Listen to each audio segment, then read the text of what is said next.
Le 26 avril 1986, à 1h23 minutes et 44 secondes, le réacteur numéro 4 de la centrale atomique Lénine de Tchernobyl explose. D'énormes quantités de matériaux radioactifs sont éjectés du réacteur éventré. Blocs de graphite, morceaux de métal et de béton, mais aussi combustible nucléaire pulvérisé, poussière et gaz. Ces éléments sont dispersés sur les territoires avoisinants et projetés en altitude. Les vents les disséminent dans tout l'hémisphère nord.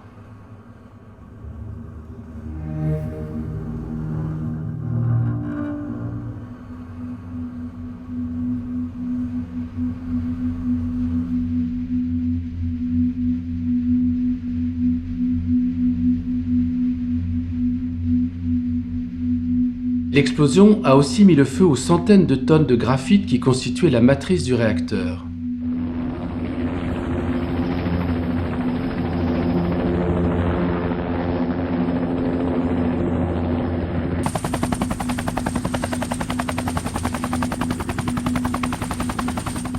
Il faudra 10 jours d'efforts surhumains pour parvenir à éteindre l'incendie sous des milliers de tonnes de sable, de plomb et de matériaux divers.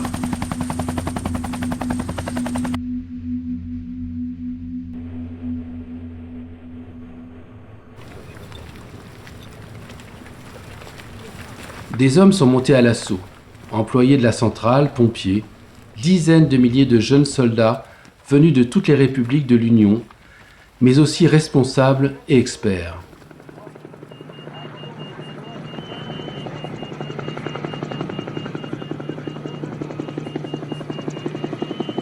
Un grand nombre sont morts dans les jours, les semaines et les mois d'après, et les survivants n'ont pas été quittes pour autant.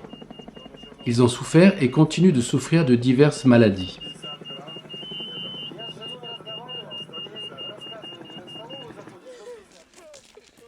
Le monde d'après, c'est un monde où il n'y a plus de bonne vie possible à cause de la radioactivité, incrustée dans l'écorce des arbres, déposée sur les sols, absorbée par les tissus des organismes vivants. Si l'agression initiale a été brutale et courte, elle poursuit depuis son œuvre discrètement, en passant du sol aux végétaux, puis de ceux-ci aux animaux et à l'homme. Un héritage qui se transmettra longtemps, de génération en génération. Буян Саша, Шабан Вася, Буян Дима, Буян Коля, Буян Толя, Буян Миша. Physicien renommé, né le 2 décembre 1934, Vassili Borisovitch Nesterenko était à l'époque de Tchernobyl le directeur du centre de recherche atomique de Sosny, près de Minsk. Après l'accident de la centrale nucléaire, il n'a de cesse de dénoncer l'absence de protection des populations, ce qui lui vaut d'être exclu des réunions de la cellule de crise gouvernementale biélorusse. En 1989, il abandonne ses positions officielles et consacre le reste de sa vie à la protection radiologique de la population du Bélarus. Что сейчас делается? А самое главное, что прошло 22 года, я слышу многих и наших чиновников, и особенно международных, ну сколько можно говорить о Чернобыле, все уже кончилось. У нас даже есть такие заявления, что через несколько лет мы об этом забудем. Мы не забудем, потому что я просто приведу некоторые цифры. Здесь Роза Иосифовна показывала карту, видите, что загрязнена практически вся территория Беларуси. Но особенно, где-то около 2 миллионов человек и где-то 400 тысяч детей живут на территориях, которые загрязнены радиоактивным цезием, у которого период полураспада 30 лет. И все было бы хорошо, если бы он побыстрее уходил из верхних корнеобитаемых слоев. Вот моя оценка такова, что сегодня 90% дозы облучения население получает через загрязнение продуктов питания. И еще в ближайшие 30-40 лет цезий будет находиться в корнеобитаемом слое, а таким образом люди будут продолжать есть грязные продукты. Le monde d'après a commencé à Pripyat, la ville située à 2 km de la centrale. Ces 50 000 habitants sont restés sans protection ni information pendant 36 heures, puis ont été évacués en bus et en voiture alors que la dose moyenne qu'ils avaient reçue approchait de la limite soviétique d'engagement des troupes dans une bataille atomique.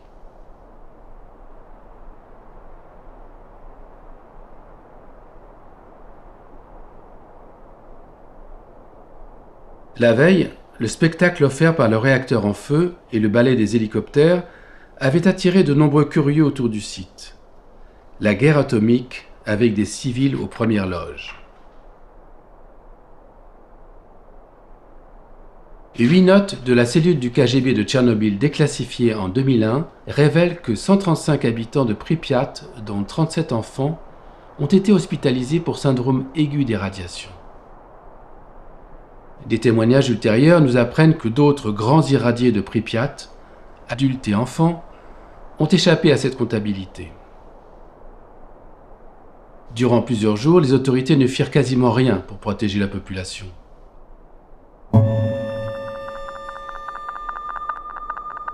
Quelques physiciens et académiciens avaient évalué l'ampleur inouïe des dangers encourus. Parmi ceux-là, le professeur Vassili Nesterenko.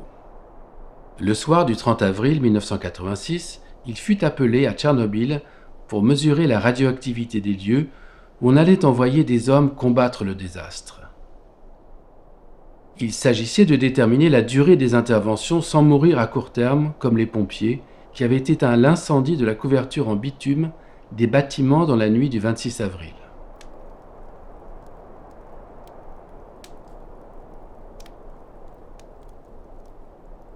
Nesterenko relata sobrement l'épisode.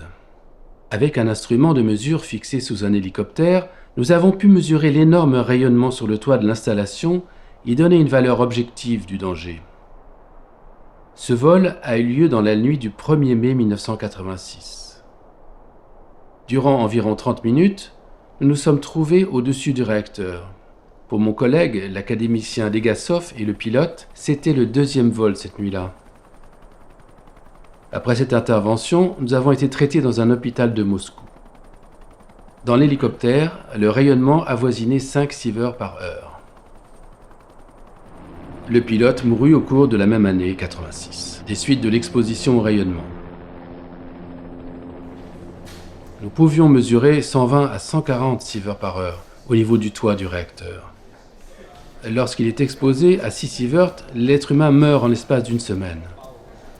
Bien entendu, nous exposer à ce niveau de rayonnement, nous, hommes de métier, allait de soi, même si nous ne savions que trop bien à quel danger nous nous exposions.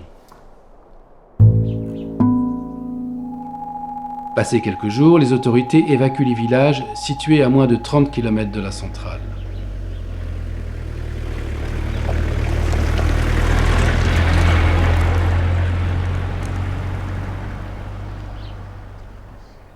Tatiana Vladimirovna Kotlobaï était infirmière en 1986. Après l'accident, elle s'est réfugiée avec son mari Piotr, forestier, et sa fille aînée à Gomel, à 150 km de la centrale. Piotr, ne pouvant s'adapter à la vie en ville, la famille est revenue à Krasnoye, leur village natal situé en bordure de la zone interdite de Tchernobyl, dans le district de Braguin, le plus contaminé des territoires non évacués. Soucieuse d'avoir un rôle social positif, elle a complété sa formation pour devenir assistante médicale. В отличие от всех вас, я являюсь коренным жителем одного из пострадавших чернобыльских районов, это Брагинский район, жителем населенного пункта деревни Красная, это деревня, которая находится на границе 30-километровой зоне. Я там родилась, выросла, там живу, работаю. И, наверное, я там умру.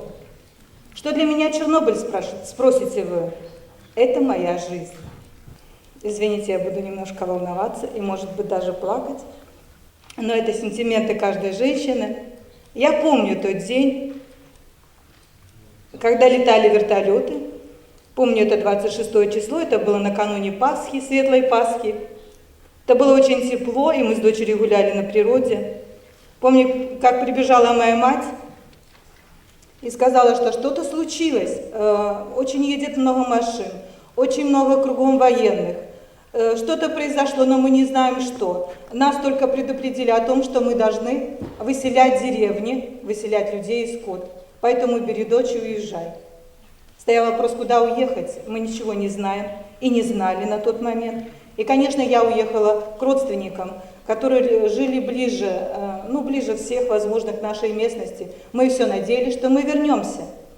Это был город Гомель. 150 километров от Чернобыльской атомной станции. Видела, знаю. Этот ребенок, когда 26 числа летали эти вертолеты с песком, мы-то гуляли на улице, мы же не знали, что это случилось.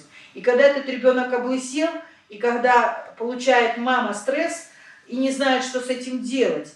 И тут, понимаете, никто тебе об этом не говорит, и никто тебе, это все скрывается, и все говорят о том, что, это, наверное, она испугалась. А на самом деле мы прошли все круги ада, и был не только такой мой ребенок, было таких детей много. У нас есть на сегодняшний день дети больные лейкозом, но статистика для мирового сообщества. Technicienne dans le kolkhoz de Komarine, près de Krasnoye, Anastasia Fedosenko fut après l'accident chargée de l'ensemble des contrôles radiologiques de la production.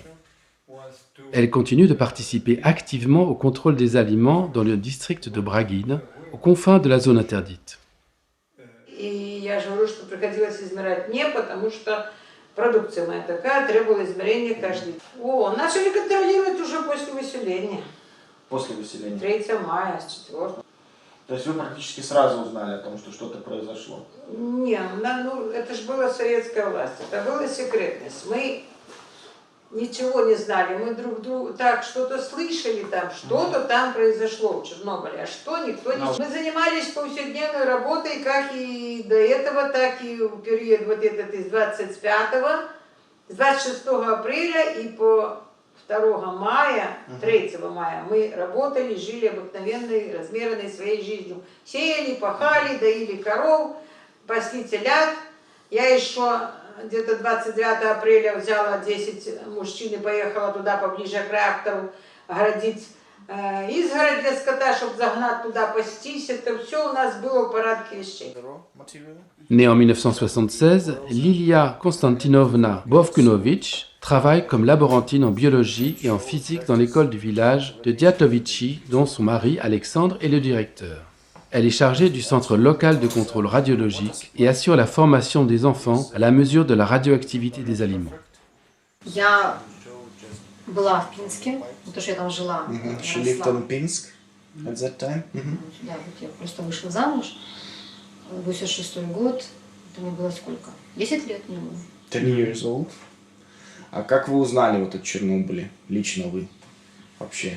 Что тогда говорили? Тогда Я ехала в автобусе со школы, вот как сейчас помню. И говорят, что что-то случилось страшное. Так тихонько люди между собой там что-то такое. Это уже в мае, наверное, да, где-то было? Или? Да.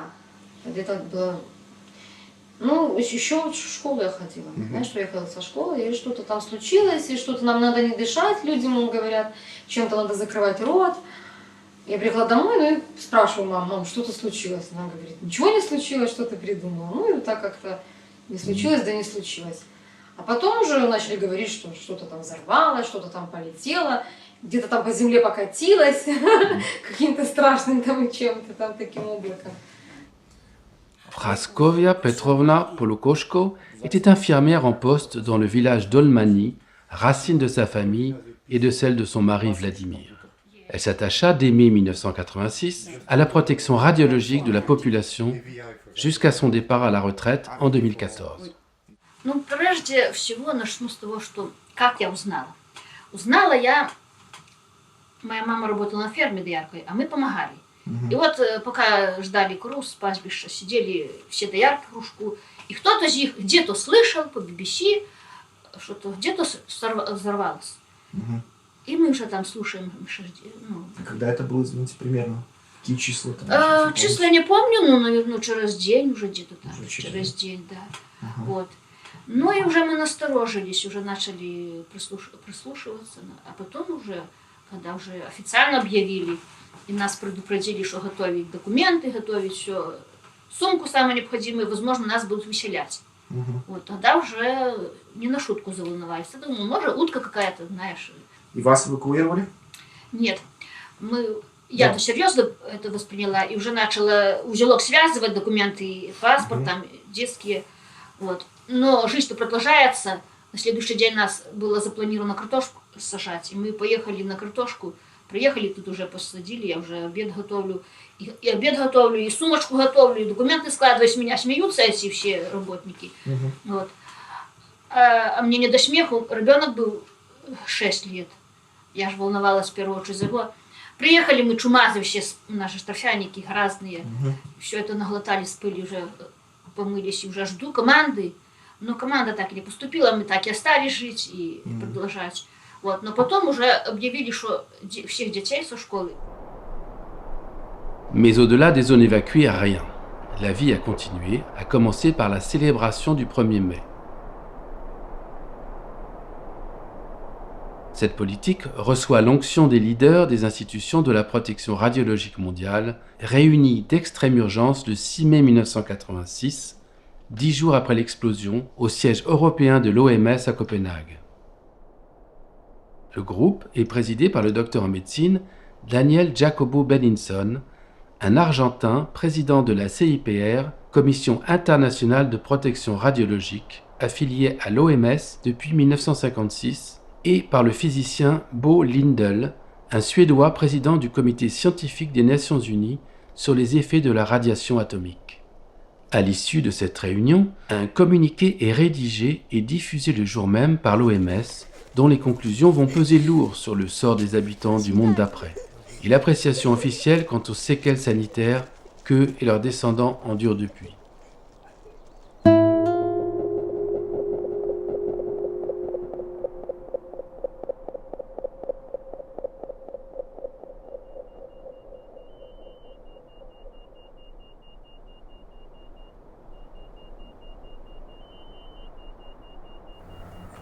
Les experts sont convenus que les actions ci-après ne se justifiaient pas actuellement. Recommandation au public de rester à l'intérieur des locaux. Précautions pour éviter d'inhaler des poussières dans les travaux agricoles ou de jardinage. Mise en garde contre la consommation d'eau de surface et d'eau souterraine pour la boisson. Quant à l'usage de comprimés d'iode, il n'est plus conseillé. L'iode radioactif met 2 mois pour se désintégrer quasi complètement. 10 jours après l'explosion, la moitié seulement a disparu. Le danger reste donc prégnant. Mais l'OMS et la CIPR ont toujours survalorisé les dangers sanitaires d'ordre mental que ferait courir au public le déploiement de trop de précautions. Ainsi, un rapport de l'OMS publié en 1958 recommandait-il de ne pas implanter les centrales loin des villes, car les gens pourraient en déduire que ces installations représentent un danger potentiel élevé. Et l'humanité serait alors privée de tous les bienfaits de la manne atomique. Après un accident grave, il s'agit de faire admettre comme tolérables des expositions au rayonnement très supérieures aux limites recommandées pour le temps normal.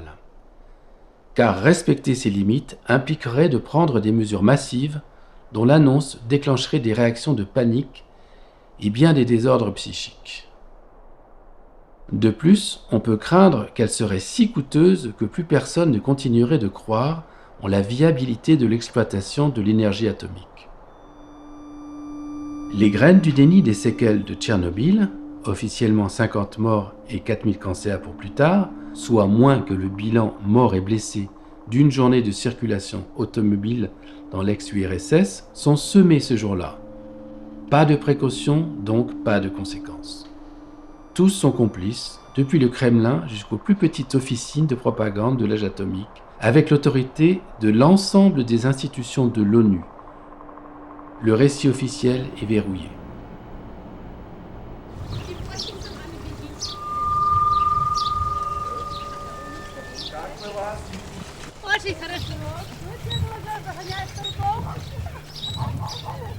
Depuis 3 ans, le monde d'après n'existe pas, hormis dans la zone interdite de 300 000 hectares autour de la centrale de Tchernobyl. Des lois d'exception interdisent de publier quoi que ce soit sur les doses infligées aux liquidateurs et imposent un secret absolu sur les travaux de la commission de liquidation de l'accident dirigée par Yuri Israel, le chef du service d'hydrométéorologie de l'URSS, la plus haute instance de contrôle de l'environnement de l'Union. La construction du sarcophage est terminée le 1er octobre 1986. Les réacteurs 1 et 2 sont remis en service à peine 3 mois plus tard. Et en décembre 1987, c'est le tour du réacteur 3, frère siamois du réacteur 4, avec qui il partageait un certain nombre d'équipements. Au cœur de la zone interdite, le site industriel a recouvré une activité presque normale. Force du symbole, l'homme a rétabli son contrôle de l'atome.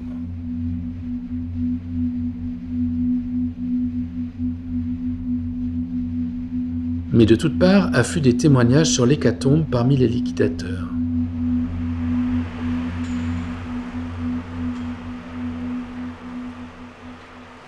Сейчас в данное время уже стал инвалидом второй группы.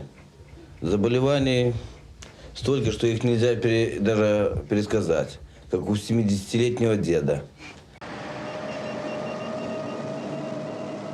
Состояние здоровья у меня сейчас, ну, это НЦД, это как у нас у всех чернобыльцев, это сердечный невроз. Значит, ухудшилось состояние желудка моего, очень болит желудок.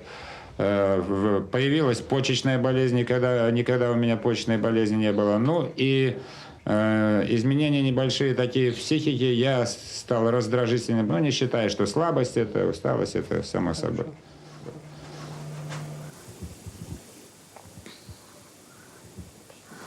Полгода лежал, так можно выразиться, заживо человек разложился. Вот. У него стали ткани разлагаться все, вплоть до того, что были тазобедренные кости видны.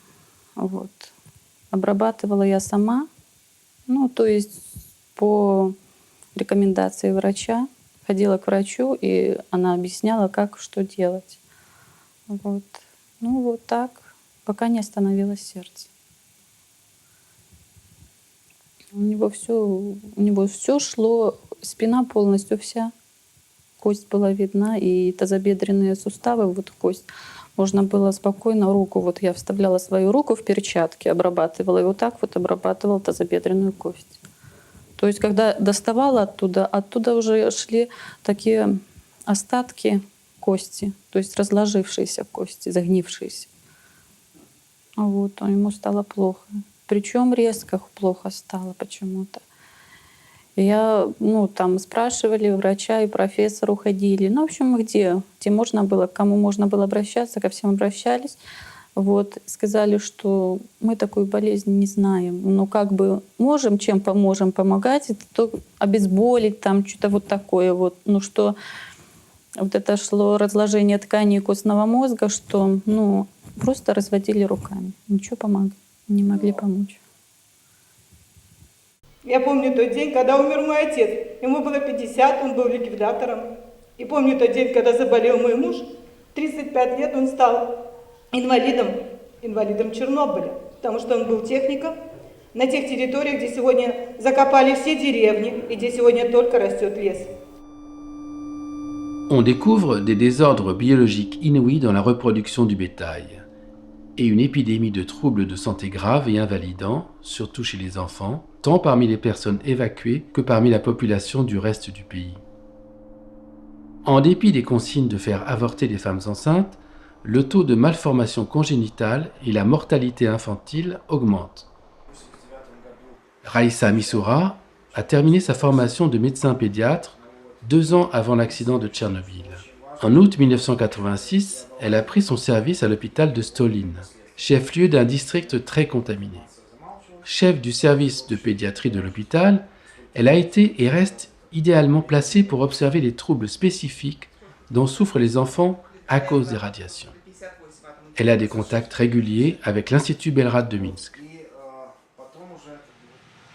Начнем с того, что школы молодой мамы, они существовали и до Чернобыля, в советском здравоохранении. Значит, почему? Потому что если предупрежден, то вооружен. Да? Значит, все это, для нашего района актуально то, что в школе молодой матери появился еще один компонент, именно радиологический, с тем, чтобы дозовую нагрузку на беременную как можно меньше, больше снизить. Ультразвуковой скрининг, он, безусловно, помог решить проблему того, что стало рождаться меньше детей с рожденными пороками развития. Потому что часть их при беременности патологически прерывается. le monde d'après advient. О том, что вот как дали в 86 году памятки, что это можно, это нельзя. И все, и больше мы ничего не имели, никакой информации. Это было именно период, когда не было той информации достоверной, научно обоснованной, с которой можно было спокойно жить и развиваться, и в то же время где-то немножко быть настороже своего здоровья, своего образа жизни. Я пришла домой где-то часов 12 ночи уже. Это же работа длинная, покуда Пасху испекли, покуда. Ну и я пришла домой, муж мой уже дома спал, детей же уже не было никого, естественно. Ну и я еще так, походила по дому где-то часик и решила уже ложиться, буду спать. Да? В это время зазвонил у меня телефон квартирный. И вот моя подруга с Комарина, директор маслозавода, звонит мне и говорит: слушай, будут выселять, кого и куда не знаю. Люди уехали, некоторые в 86 году покинули эту местность, и потом ничего не осязаемо, ничего нельзя было понять, и возвратились. Началось рождение детей. Бум был рождение детей, это 88-й, 89-й, 90-е годы. То есть, люди как-то немножко, может быть, сразу поосторожничали, а потом решили, что, наверное, можно жить, надо жить. А потом уже, когда вы узнали, примерно, не помните? Более, то есть... Это уже, уже не знаю, может как-то уже это через какое-то время уже, может, не знаю, как-то это все так тихо было, и я, нету, но когда вот уже в деревне, когда мы были, и шел этот дождь, как-то в городе мы наблюдали это, и на лужах этот цвет, с деревьев, конечно. И всегда мы говорили, радиация, это самая радиация. Вот между теми моментами, как бы, скажем, там, между маем 86 года, какая была жизнь, что тут происходило? Жизнь так, как и шла своим чередом, сели, пахали, копали.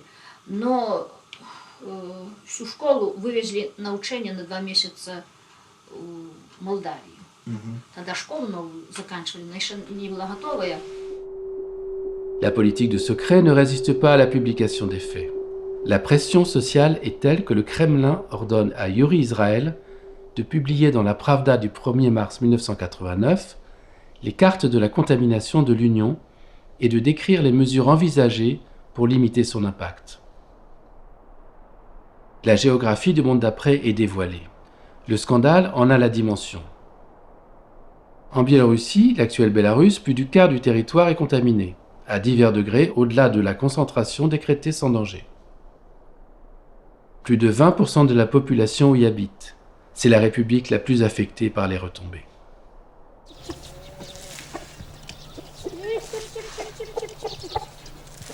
Les gens s'émeuvent. Ils veulent un avenir pour eux et leurs enfants.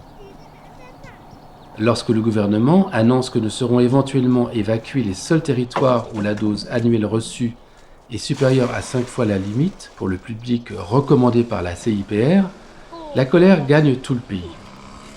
La situation devient intenable. L'OMS vient à la rescousse des autorités avec une mission d'experts dirigée par Daniel Jacobo Benninson. Il s'agit de faire passer l'idée que 5 fois plus, c'est tolérable.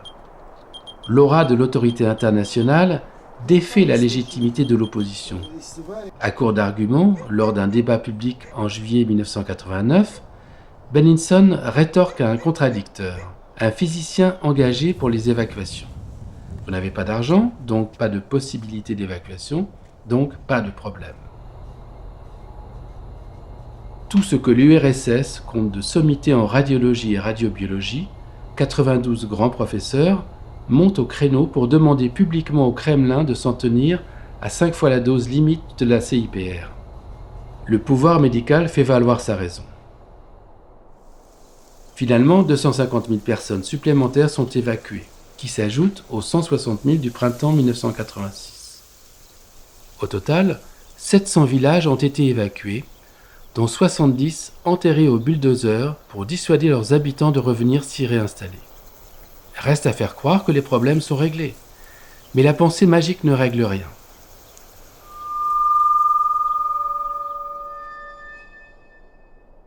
Après l'accident, Vassili Nesterenko a décidé de consacrer aussi longtemps que possible les ressources de son centre de Sozny à l'évaluation de la situation radiologique du pays.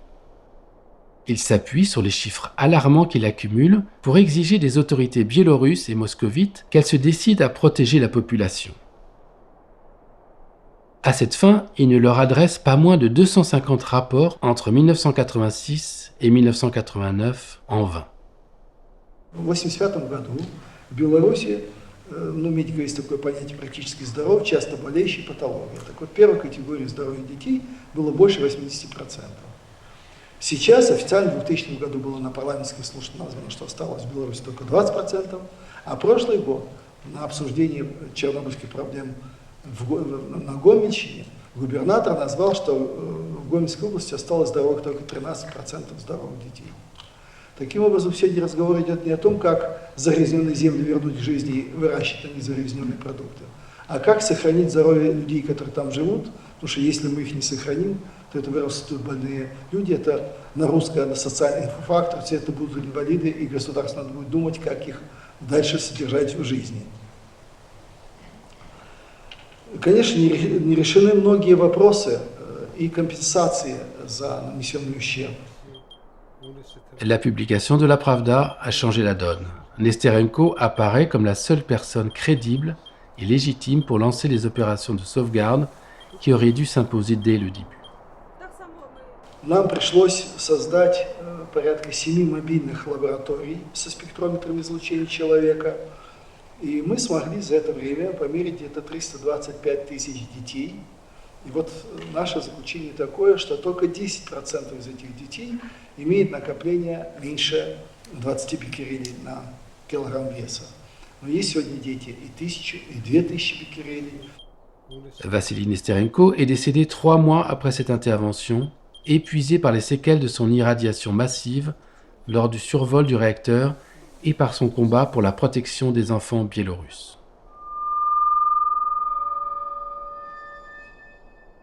Les polémiques se multiplient à partir du printemps 1989. Les responsables du traitement des suites de l'accident sont pris à partie. Des témoignages accablants achèvent de ruiner la confiance de la population envers ses dirigeants et les services officiels. Chacun tient à régler ses comptes. Pendant ce temps-là, suivant la suggestion de ses amis Sakharov, Karpov et Adamovitch, Vassili Nesterenko se consacre à la mise en place de son système de protection radiologique, l'Institut indépendant Belrad. Вы с Белорадом стали работать? В 91 году. In 1991. Вот первая группа набиралась на курсы. Помню, у вас же первые курсы, они длинные были, да? Там недели 2, наверное? Месяц. Месяц. А как вы приняли решение работать? Во-первых, я с той точки зрения, что для себя это надо. Буду знать, где чего произрастает, и что есть, и что нельзя. В первую очередь. И как вы отреагировали, когда вы уже имели возможность сами измерить и узнать радиационную обстановку у себя в деревне и вокруг? Ну, первые годы, то я как фанатик со всех уголков нашей деревни, потому что мы живем из леса. И ягод собираем, грибы собираем, и питаемся, молоко, коровы. И начала изучать, муж идет за грибами. Пакет, вот записка, это с этого леса грибы, это с этого, чтобы. Потому что у нас урочище там везде называется на свое название. И он мне носил, чтобы знать, с какого места, уже чисто совершенно вообще не было, но из 2 зол выбрать меньше. Вот. И все это проверяла со всех сторон. Вот. Молоко проверяла, было страшно. Молоко тоже страшно да. было первого На года. батьков своих кричала, не ешьте это молоко. Ну, а где взять другое? Сено тоже разное, это все сено. А тогда колхозы были бедные, сено не давали, и люди косили по болотам, в лесах, поэтому и батьки мои померли от рака тоже. А сколько сотрудников было? Или вы одна все делали? Я и лаборант, нас только двое. А Белрад потом уже в 94 году, они, уже их нет, это МЦРК был в Белраде. И я уже 2 должности, и врач-радиолог, и дозиметрист Белрада в одной и той же лаборатории. И это самое. И вот была такая интересная ситуация, я расскажу кратенько. Значит, когда в Совете стоял этот пункт, и я забрала ее журнал, я так удивилась, она никуда не ходила, она сидела и писала лук зеленый, укроп, картофель. Все это было чистое, а я их как завалила разными пробами. Они мне предъявили претензии, Жбелрат тогда предъявил. Где вы их берете? Я буду вам высылать бандероли, если хоть не верите мне, пожалуйста. А это же были допустимые уровни еще тех лет. А если бы на современные, то ну все было грязное буквально. Даже сколько было грязных пробок, это слово. Сказать, вот однажды молоко принесли мне, я вот проверяю, и глазам своим не верю. В молоке было 5000 беккерелей. 5000. Это ж с ума сойти. Ну, веру, не веру, думаю, может прибор ну не может быть же столько. Оказывается, что? Оказывается, когда я пошла в эту семью, он тут недалеко от меня и жил, этот тракторист, и вижу сразу сено у него лежит, да, возле двора, чем он кормит корову. Я сразу же, не надо уже мне было рассказывать, я знала каждый участок, где какой корм. Там это сено было 80 тысяч беккерелей, сено. Хотя там молоко не будет 5000. А у него 3 маленьких детей, и вот я ничего лучше не придумала, я пошла к директору совхоза, хотя мне никто не уполномачивал. Я говорю так, если ты немедленно не поменяешь ему корову, сено и выкинешь навоз из сарая, говорю, уж Сима, я что-то иду в Минск. Также дети пили это молоко с 5000 беккерелей. Aux yeux de Vassili Nesterenko, il faut en priorité protéger la santé des populations, au premier chef celle des enfants. Mais l'omniprésence de la radioactivité, une fois officiellement révélée, achève d'instaurer un désordre global. Économique, du fait de l'amputation des territoires évacués, des départs volontaires et surtout des dépenses pour faire face aux conséquences de la catastrophe. Politique, du fait de la contestation de nombre d'élus et dirigeants. Culturel, car le lien de confiance avec la nature est brisé. Existentiel, car le futur n'est plus ouvert, mais déterminé par la présence de la radioactivité. Sanitaire, avec les dégâts observés et la crainte de ceux à venir. Psychologique, à cause du conflit entre amour du pays et crainte d'y rester. Social, avec le rejet des hibakusha, originaires des zones contaminées, par ceux qui se croient indemnes de Tchernobyl. Privé, au sein des familles où des options opposées s'affrontent. Institutionnel, avec le pouvoir sur l'avenir des régions touchées, concédé aux organismes internationaux, promoteurs du maintien de l'humanité dans l'âge de l'énergie atomique. Désordre informationnel, entretenu par un déni orwellien de tout lien entre radiation et dégâts sanitaires, sauf pour les cancers de la thyroïde, l'arbre placé devant la forêt. Né le 3 octobre 1933 à Moscou, l'académicien Alexei Valerievitch Yablokov fut le conseiller pour l'écologie du président Boris Yeltsin. Il a laissé le souvenir d'un inlassable défenseur de la vérité sur Tchernobyl et de bien d'autres atteintes à l'intégrité de l'environnement sur le territoire de l'ex-URSS. Il est décédé le 10 janvier 2017. После операции с щитовидной железой они на всю жизнь становятся лекарственно зависимыми. Нельзя сказать, что они вылечены, они никогда не будут вылечены. А сколько вы уже в школе работаете? Здесь? 9. 9. И за эти годы, как вам кажется, здоровье детей, школьников, оно ухудшается, улучшается или остается на том же уровне? Ухудшается. Ухудшается.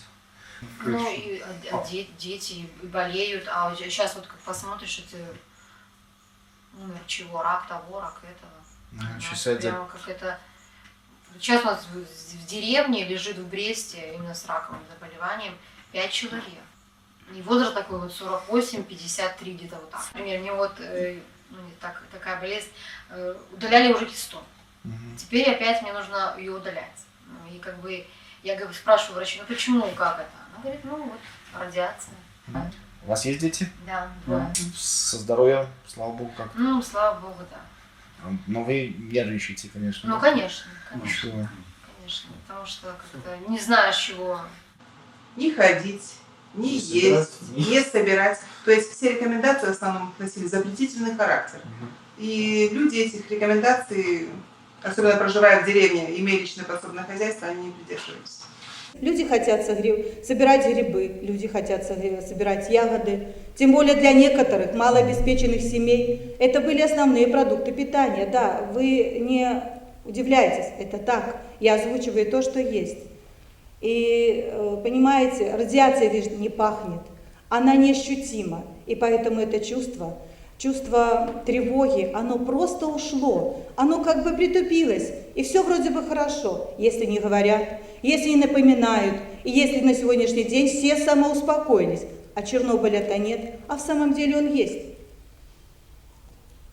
Вы задали мне вопрос 40 беккерелей на килограмм. Да, у нас было 40 беккерелей на килограмм, и люди уехали, но они возвратились. Они не смогли прижиться в чужих местах. Это корни, это ностальгия, это очень сложно. И у этих детей родились дети. Мы не можем им запретить рожать детей. Мы должны сегодня с этой ситуацией жить, мы должны с ней работать.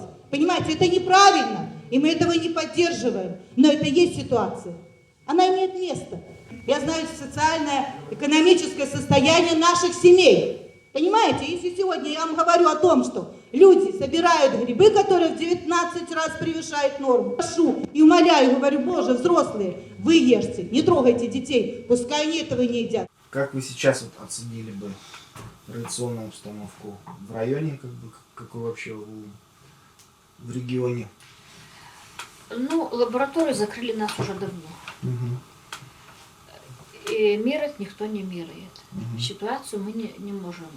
Нас боятся. Дети наши по сегодняшний день поступают в институты. С ними не хотят жить в одной комнате в общежитии. Это сегодняшний случай. Это не 30 лет назад. Это теперь. Это есть. Оно имеет право быть. О, вот это избранно, мы жить с ней не будем. Идут к коменданту, выбирают любую комнату, но жить они с нами не будут. Это сейчас. Это есть. Вот год назад это такие случаи. И мы по сегодняшний день мы не убрали синдром Чернобыля. Мы так и остались чернобыльскими ежиками. Алексей, это очень важно. Вот это, скажем, сравнение нас с неземными существами, вот нас, чернобыльцев, оно существует по сей день. Безусловно, государство делало очень много для ликвидации последствий аварии на Чернобыльской АЭС, но эти мероприятия касались общие. Это и чистая вода, и, значит, сельскохозяйственные различные, значит, защитные мероприятия, это работа с животными и так далее, и так далее. Но и наши колодцы, дезактивация крыши и все прочее. Но сам человек как-то не задумывался, он воспринимал это как должное, что государство ему должно.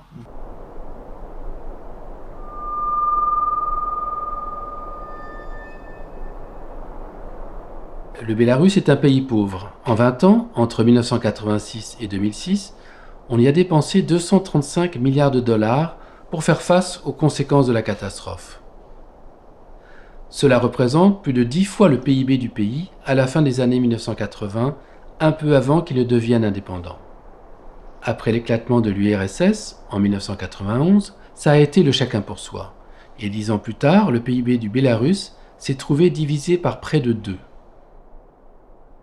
Un tel appauvrissement a tout à voir avec une économie de guerre, la guerre contre la radioactivité de Tchernobyl. L'économie réelle dans le monde d'après se consume dans des dépenses improductives qui assurent tant bien que mal la survie.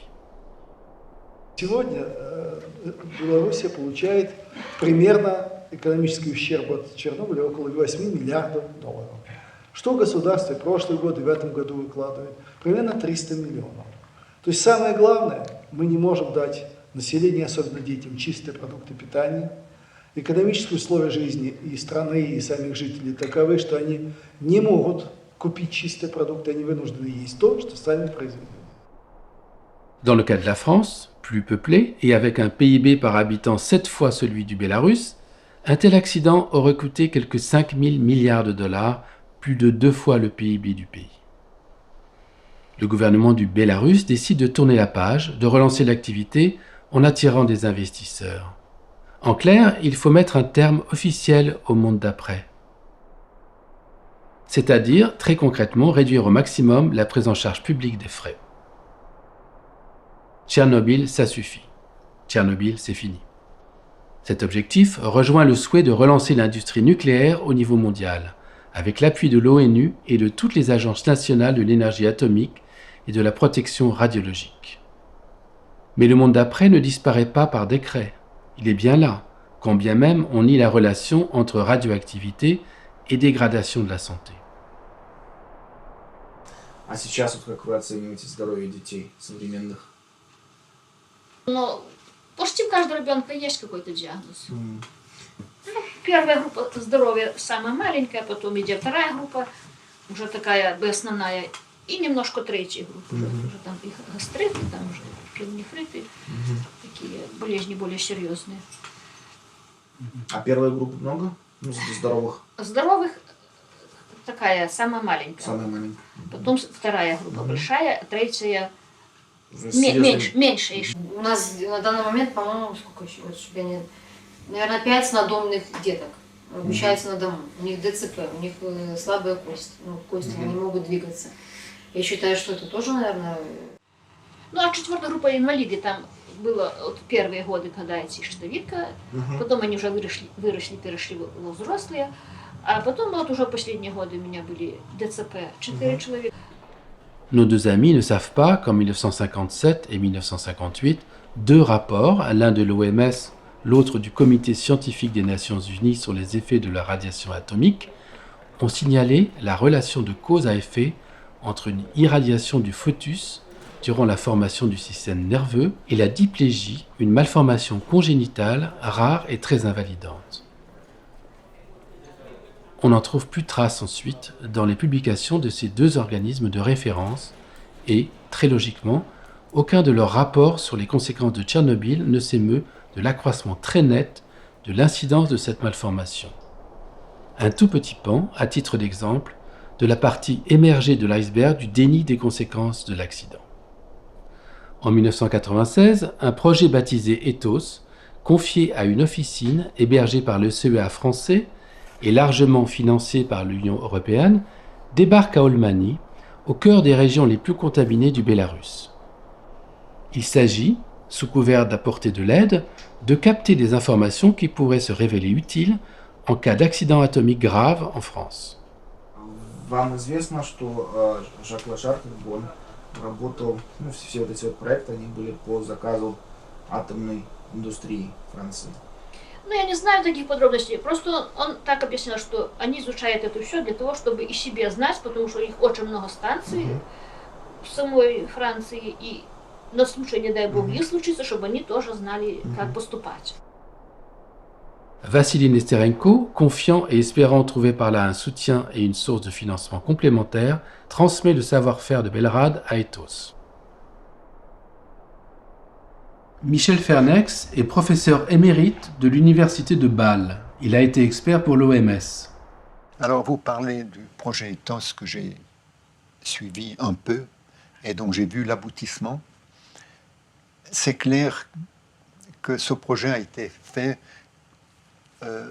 au moment où Belrad avait proposé un projet comparable, mais que je trouvais énormément plus précieux. Mais les moyens de pression de l'organisme qui a soumis à l'Europe le projet Ethos, c'est le COPN, c'est une NGO comme la nôtre. J'ai une NGO, celle des enfants de Tchernobyl, c'est une NGO qui ont défendu un projet à l'Europe. L'autre NGO a l'avantage d'avoir été fondée par Électricité de France, le CEA, Areva s'y est joint, et ces trois petits, à côté de nous, ont fait passer leur projet et ont fait financer leur projet par l'Europe et nous ont laissé tomber. Ça, ils en avaient les moyens politiques, hein, vous vous rendez compte. J'étais surpris parce que je ne croyais pas qu'ils auraient besoin d'argent, mais ils en ont utilisé beaucoup d'argent. Et ils ont financé beaucoup d'universités qui ont envoyé des gens là-bas. Le programme Ethos s'achève en 2001.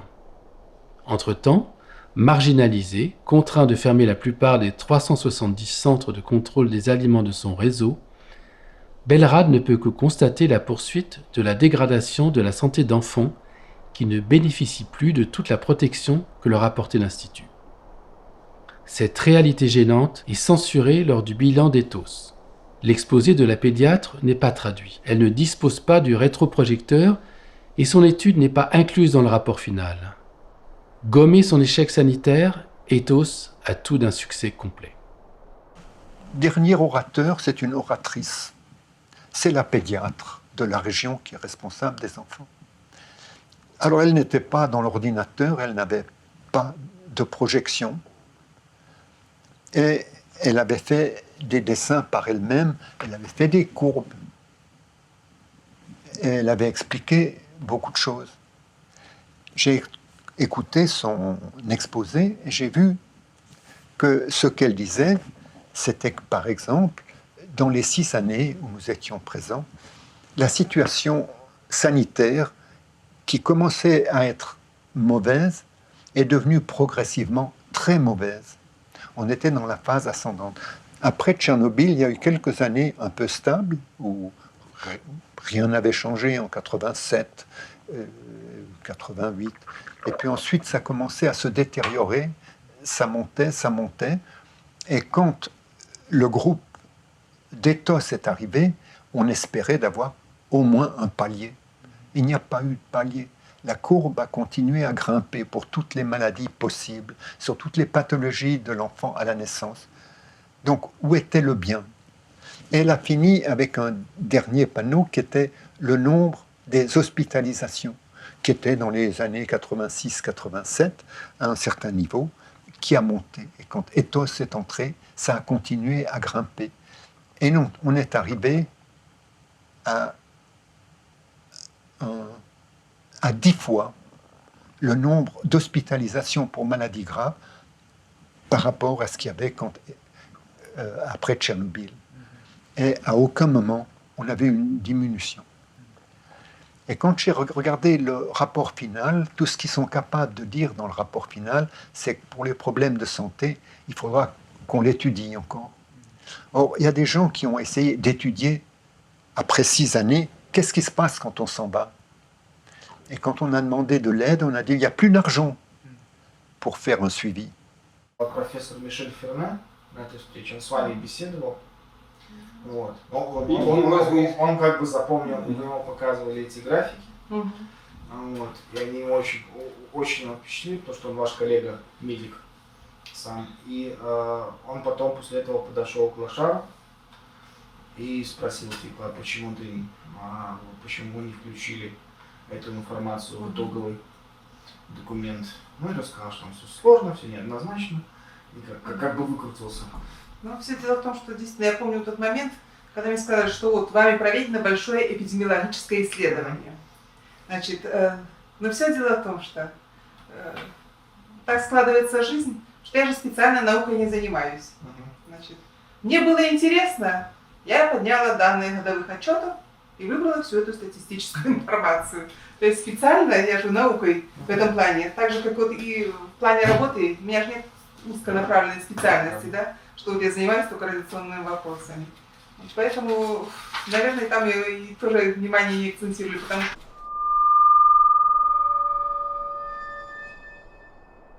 Comment se protéger? Comment ne serait-ce que suivre le rythme du développement du monde d'avant? La question peut être tranchée individuellement, en partant tout simplement s'établir ailleurs et rejoindre un monde resté à peu près d'avant. Les familles qui en ont les moyens et l'occasion ne s'en privent pas. Когда был семинар с бельгийцами в Праге, Николай Лащук, наверное, да? Лащук сказал, что до 90% населения покидало Брагинский район. Это именно про этот период он имел в виду? После 86 года? Когда на свете еще не было. Я думаю, что... Да, Брагин, да, сам Брагин, да, а район нет. Дело в том, что вот это население, которое живет здесь, Комарин и дальше населенные пункты, вряд ли. 50. То есть район, видите, как таковой район уменьшился ровно в 2 раза. То было 36 тысяч, а стало после Чернобыльской аварии 15, а сейчас их всех 12. 30 было до аварии, да? 36. 36. То есть можно сказать, что люди оставались на загрязненной территории, на радиационно загрязненной территории, и не знали, как им жить и что делать. Абсолютно верно. Tous ces départs déstabilisent la collectivité restante. Tant de compétences viennent à manquer, tant de services ne sont plus ou mal assurés, tant de ressources économiques se tarissent et tant de liens sociaux sont rompus. Quelques personnes, peu nombreuses, ont entrepris de parer au délitement complet de la société, de combler les vides béants résultant de ces exodes. Tatiana Kotlobay et son mari Piotr, amoureux de leur pays, avec sa belle nature et ses forêts généreuses, consacrent leur temps libre à soutenir les familles demeurées dans le canton. Veiller à éviter les imprudences, à bien contrôler le gibier, les champignons, les baies et les produits de potager, mais aussi à développer des activités culturelles.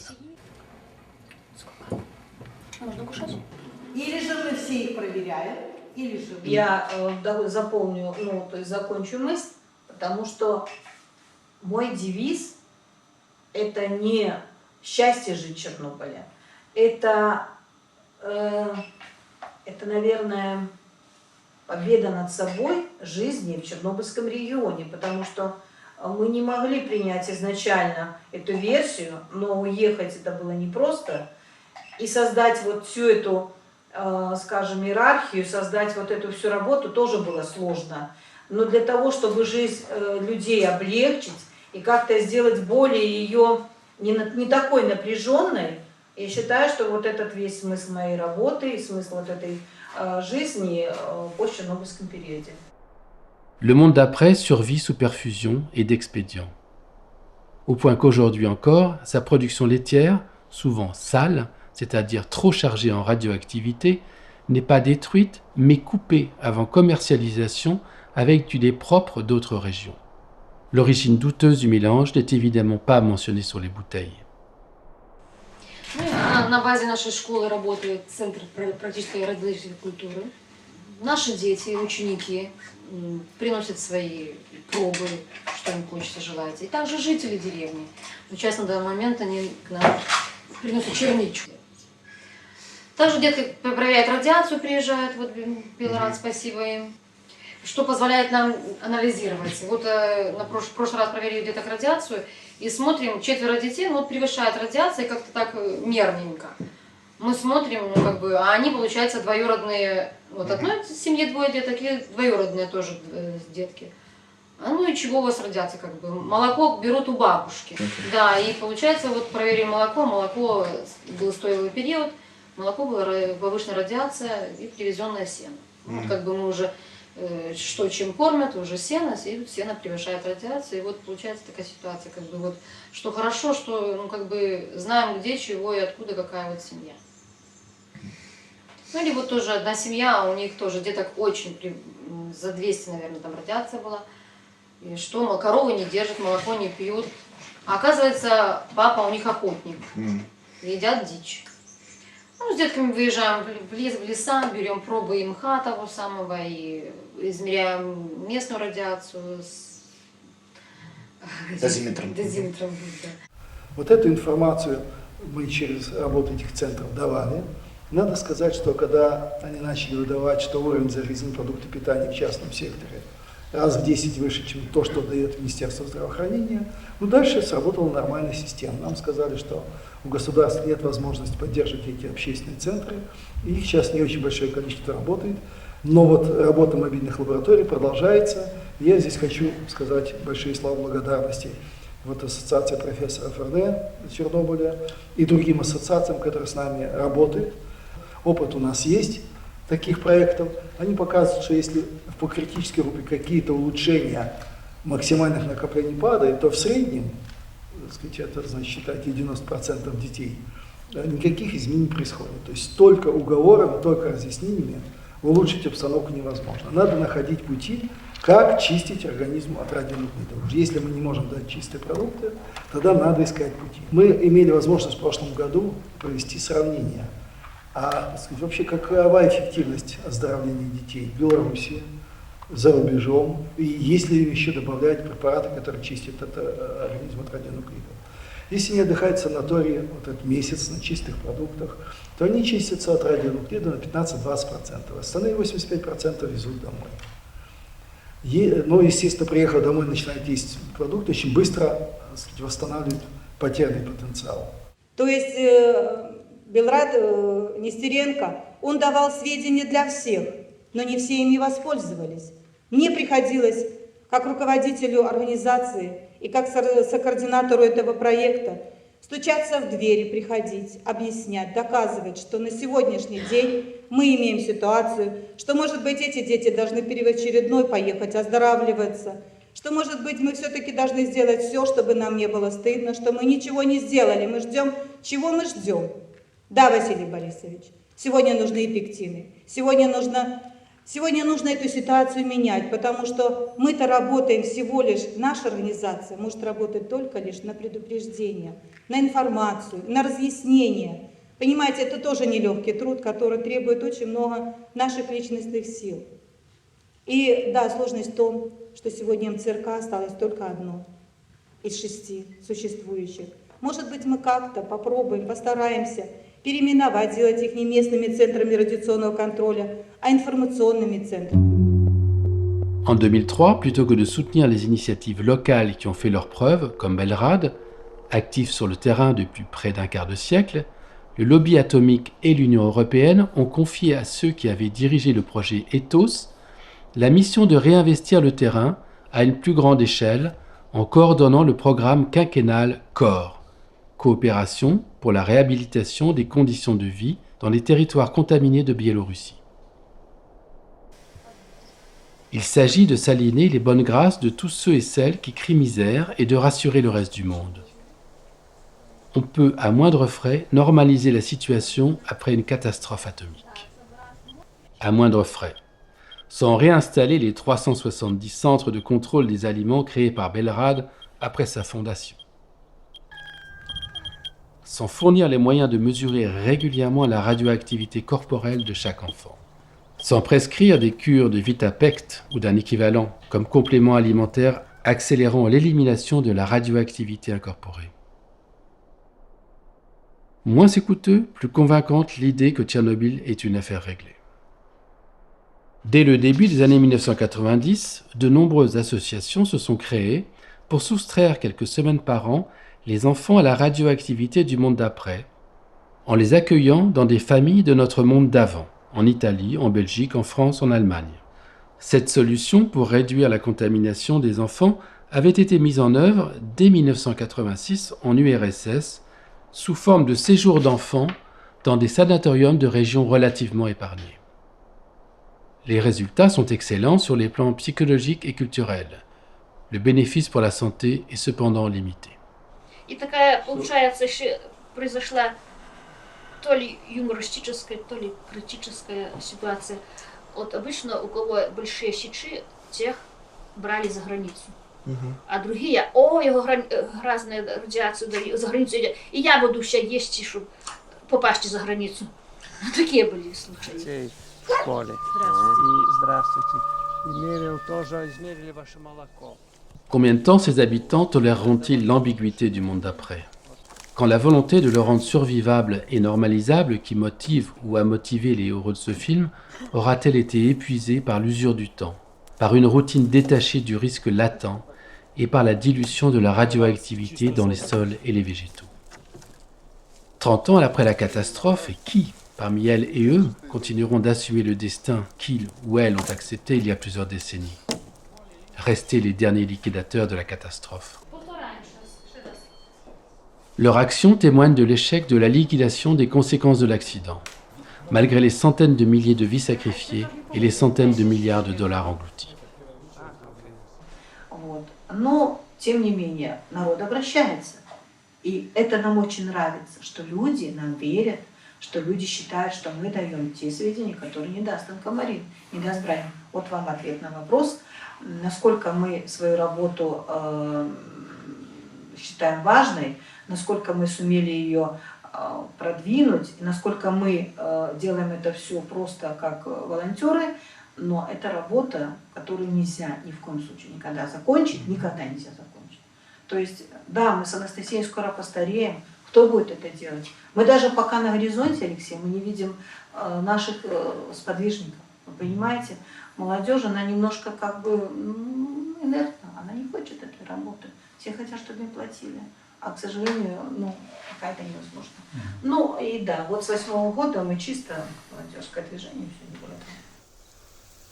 L'environnement recèle toujours des dangers cachés extrêmes. Exemple, en 2012, une équipe de télévision japonaise a rendu visite à Belgrade. Avant son retour au Japon, elle a laissé quelques champignons cueillis au cours de son périple biélorusse. La mesure du césium 137 laisse sans voix.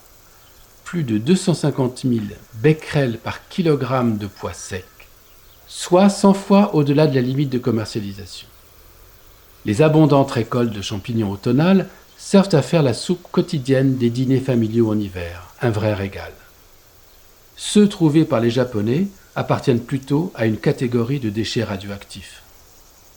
Alexei Vassilievitch Nesterenko a pris la direction de l'Institut Belrad après le décès de son père, fin août 2008.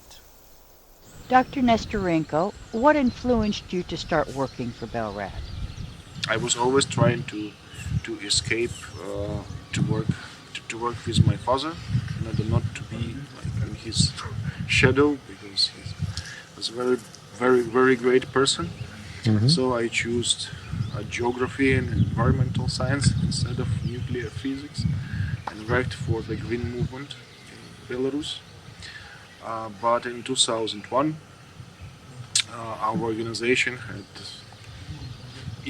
inner conflict, and my wife and I left. And my father invited us to come to Belgrade.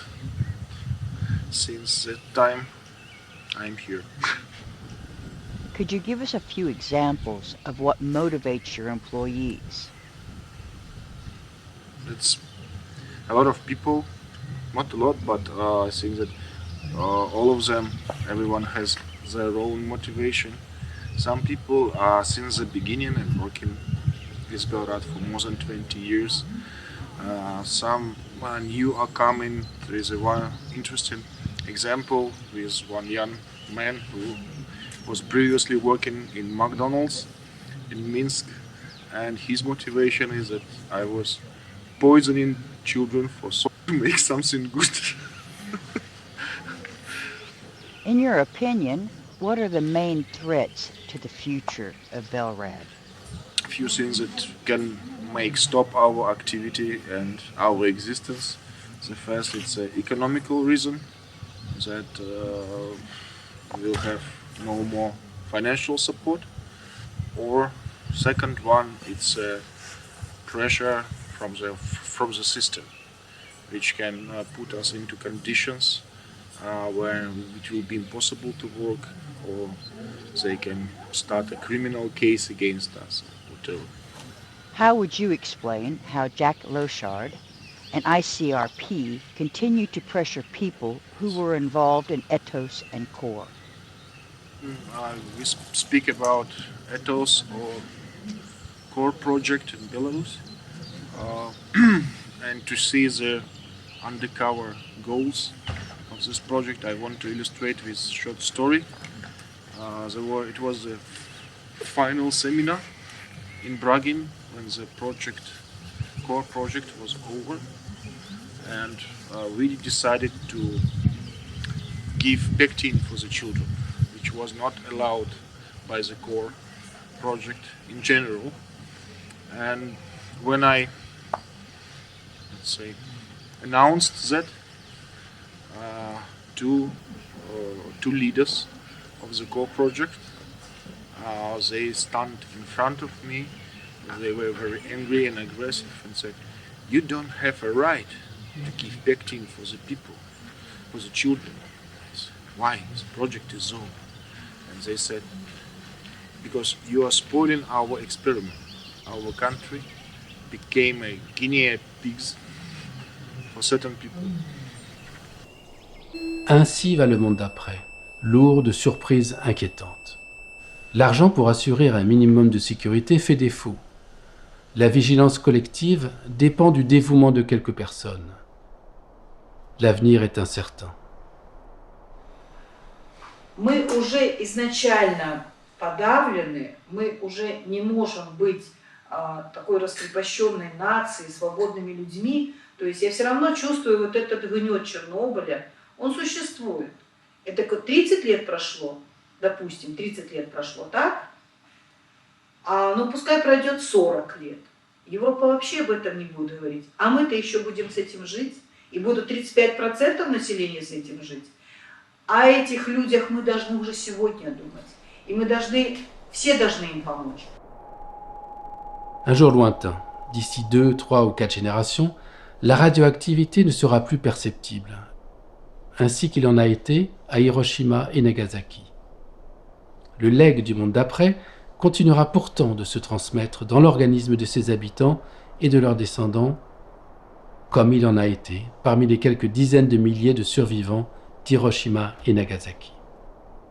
Née le 10 mars 1938, le professeur Rosa Goncharova est une généticienne réputée, directrice du laboratoire de sûreté génétique de l'Académie des sciences du Bélarus à Minsk. Avec son équipe, elle a réalisé des études pionnières sur les conséquences génétiques et épigénétiques des retombées de Tchernobyl. Depuis quelques années, il lui est de plus en plus difficile de trouver des financements pour poursuivre dans cette voie. И, наконец, было предпринято специальное исследование, когда выбрали людей, субкогорту, которые получили низкие дозы радиации японских жертв атомных бомбардировок. И в работах Пирса и Престона было убедительно показано, что есть эффекты в диапазоне от 0 до 150 миллигрей. Не надо думать, что ионизирующая радиация в случае Чернобыля имеет другую природу, или что люди пострадавших стран другие, чем японские жители. Эффекты радиации неизбежно будут развиваться и проявляться на протяжении многих десятков поколений. Есть некое общепринятое заблуждение, что японские исследования и японская когорта – это в основном люди, которые получили высокие дозы облучения. На самом деле ничего подобного. Среди полной когорты только 3% людей получили дозу выше 1 грея. То есть эти данные о доказанных канцерогенных эффектах очень низких доз, они доказаны на людях, которые получили низкие дозы. И мне хотелось бы сказать, что в первую очередь для того, чтобы Чернобыль не был забыт, и те усилия, которые были приложены для снижения, минимизации его последствий, те страдания, которые подверглись людям, не были забыты, необходимо проведение соответствующих научных исследований. Если они не будут проведены, то вы сами понимаете, раки все равно возникнут, но никто не будет считать их вызванными в результате облучения чернобыльского. А многих это устраивает, мы это прекрасно видим.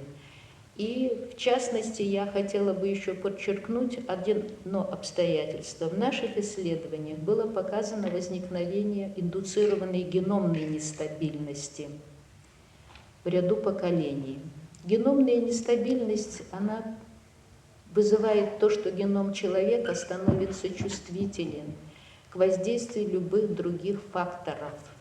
Он уже предрасположен к возникновению как раковых заболеваний, так и других заболеваний. Вы понимаете, что радиоактивного иода уже в Белоруссии нет. Но тем не менее дети от таких родителей будут иметь достаточно, с моей точки зрения, существует достаточно высокая вероятность возникновения рака щитовидной железы и ряда других аспектов. И мне хотелось бы подчеркнуть еще раз, что вот все очень оптимистические заявления о том, что нет и не предвидится никаких отрицательных эффектов, а различные прогнозные оценки так малы, что они не дают возможность обнаружить это превышение статистическими методами, являются необоснованными большей частью. Если эффекты Чернобыля во всех затронутых странах не будут изучаться, то их и не будет ни в науке, ни в сознании людей, и они не скажутся на принятии решений. Остаток семьи – это ниже плинтуса, это африканская страна. Но в Африке нету Чернобыля. Поэтому они могут есть то, что выросло там, что выросло тут. Они это могут есть спокойно и не боятся того, что там сидит атом, к сожалению, мирный.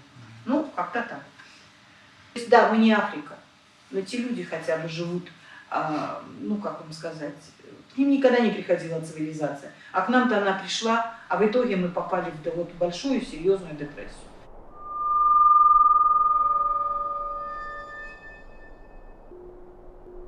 La crise de 1989, suite à la révélation de l'étendue des régions affectées par des retombées radioactives importantes, a été maîtrisée. 20 ans après la catastrophe, en 2006, l'optimisme était revenu. Selon l'OMS, les seuls réels dommages sanitaires ont une origine psychologique, la radiophobie. Cette peur maladive des radiations qui favoriserait l'accroissement observé de pratiquement toutes les affections, sauf peut-être celui des cancers de la thyroïde chez les enfants. On s'acheminait rapidement vers le grand retour du nucléaire. Le monde d'après n'aurait d'existence que dans la zone interdite de Tchernobyl. Un monde dont des reportages animaliers donnent une image paradisiaque. L'idée que pour le reste, tout est redevenu normal, voire est resté normal, s'impose à l'immense majorité des gens. Anders Popmüller est un biologiste, directeur de recherche à l'université Paris-Sud-Saclay. Avec son collègue Timothy Mousseau de l'université de South Carolina, il étudie l'action de la radioactivité sur la nature à Tchernobyl et à Fukushima. Dans beaucoup de différents pays en Europe et aussi en Russie, le coucou fait un chant particulier. Il dit coucou, coucou, coucou. Et à Tchernobyl, les coucous fait très très peu de coucous. Et donc, même le comportement de coucou illustre ces effets de radiation sur les êtres vivants. Le chant des coucous, c'est un caractère irritable. Le chant des gorges rouges, c'est un chant appris. Donc chez les coucous, s'il y a des mutations, on voudrait attendre des effets sur les chants. Et à Tchernobyl, il y a plusieurs chants des coucous très apparents, comme le coucou en général dit coucou, coucou.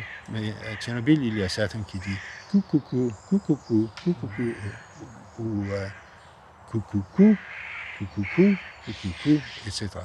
Et donc il y a plusieurs chants très apparents. En général, les coucous sont visités par les femelles. Mais les mâles des coucous avec des chants apparents n'ont pas de visites par les femelles. Donc les femelles n'aiment pas les chants des coucous apparents.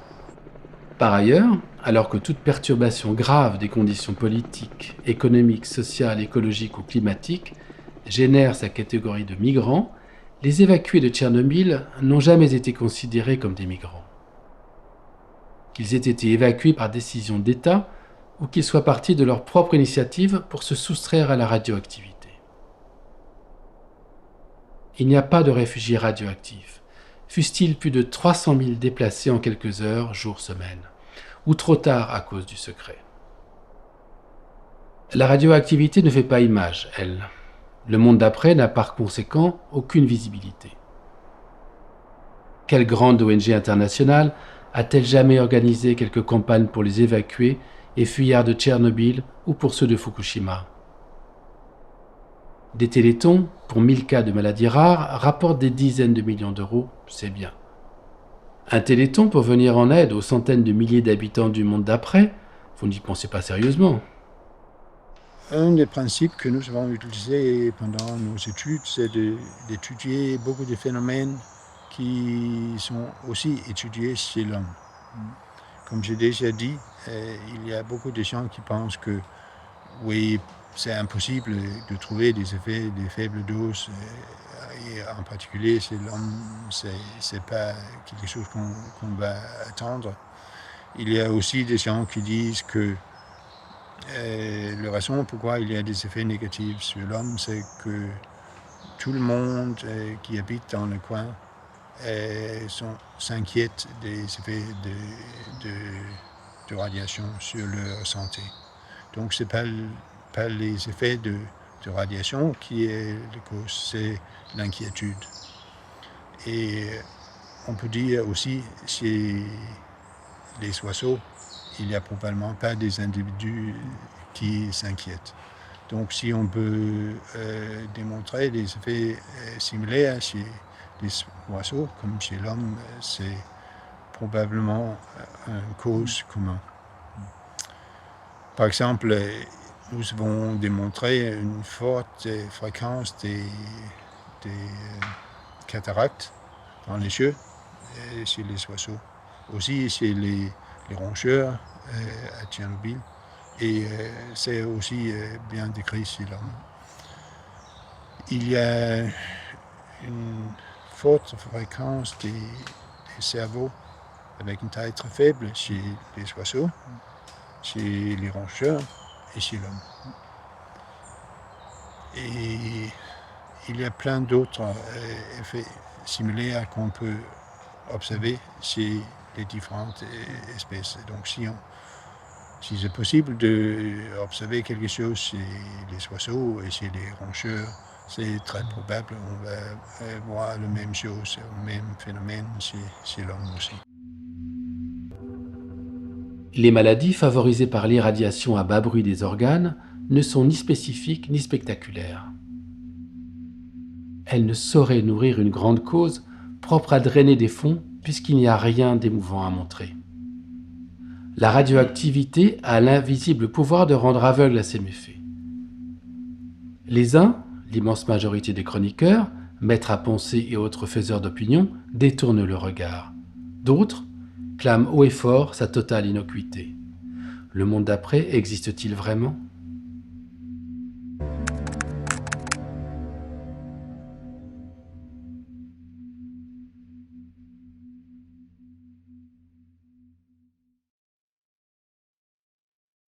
?1号機から飛び散る建屋の破片、そしてそこから立ち上る白い煙。この悪夢のような瞬間を記録していたのはただ一台このカメラだけだった。深刻な事態、それを官邸が認識したのはしばらく時間が経ってからのことだった。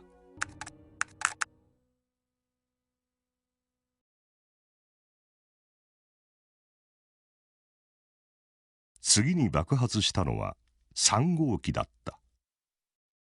1号機の時とは違う黒い煙が上空数百メートルにまで上昇。1号機爆発の後、政府や東京電力がさらなる爆発を防ぐことに全力を挙げていた中でのこの事態。